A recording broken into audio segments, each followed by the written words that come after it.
Have you ever wondered, why did Buddha, one of the wisest people in history, never speak about God? Was he an atheist? Was he against religion? Or was he actually ahead of his time, more scientific than we realize? Let's explore the science behind why Buddha denied God. And maybe, in that journey, you'll discover something about yourself too. Buddha was born in Nepal over 2,500 years ago. He lived at a time when people believed in many gods, rituals, and holy rules. But Buddha didn't teach about a creator god. He stayed silent. Why? Because Buddha wasn't focused on belief. He focused on suffering. Why do we suffer? And how can we stop it? He believed asking, "Who created the universe?" was the wrong question. The real question is, why do I suffer? And what can I do about it? Buddha's method was simple and very close to science. He didn't rely on magic or blind faith. He used observation. He studied the mind. He tested emotions. He tried methods like meditation and mindfulness. Buddha's way was a lot like the scientific method. First, he looked closely at the problem, which was human suffering. Then he asked, "What's causing this?" He found the answer in things like desire, anger, and confusion. Next, he tried a solution through meditation, mindfulness, and living with kindness. And finally, he looked at the results: a calmer mind and deep inner peace. He didn't need a god to explain this. Just like science doesn't need a god to explain gravity, Buddha didn't need one to explain suffering. He looked within and found the answers inside the human mind. Buddha also said, "There is no fixed self, no soul, only changing thoughts and feelings." Sounds strange? But today, science agrees. Modern brain scans reveal something powerful. There is no single self in the brain. The mind isn't a thing, it's a process. Thoughts come and go, just like Buddha said over 2,500 years ago.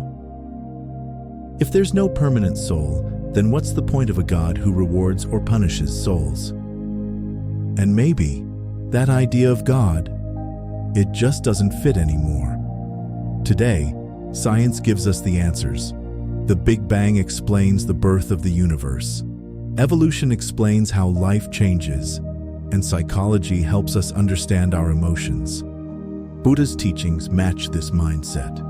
He said, "The cause of suffering is desire, ignorance, and attachment, not sin and not divine punishment." Buddha didn't deny God to offend anyone. He did it to set people free. He taught, you don't need a god to save you. You can save yourself through awareness, through compassion, through understanding your own mind. I know. Life can feel heavy. But what if the power to heal isn't out there? It's already inside you. And science agrees. Mindfulness lowers stress. Meditation rewires the brain. Taking responsibility is more powerful than blaming fate.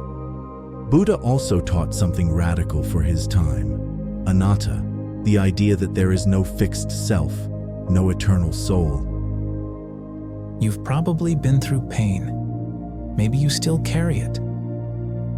Buddha's message was never to escape life, but to understand it, with clarity, with courage. And now, neuroscience agrees. The self isn't a solid thing. It's created by the brain. Personality changes, thoughts shift. It's not eternal, it evolves. Then a God who judges souls doesn't really fit in this system. Why did Buddha deny God? Not to reject faith, but to focus on what actually works. He shifted the focus inward. You don't suffer because of God's will. You suffer because of your mind. That's powerful, isn't it?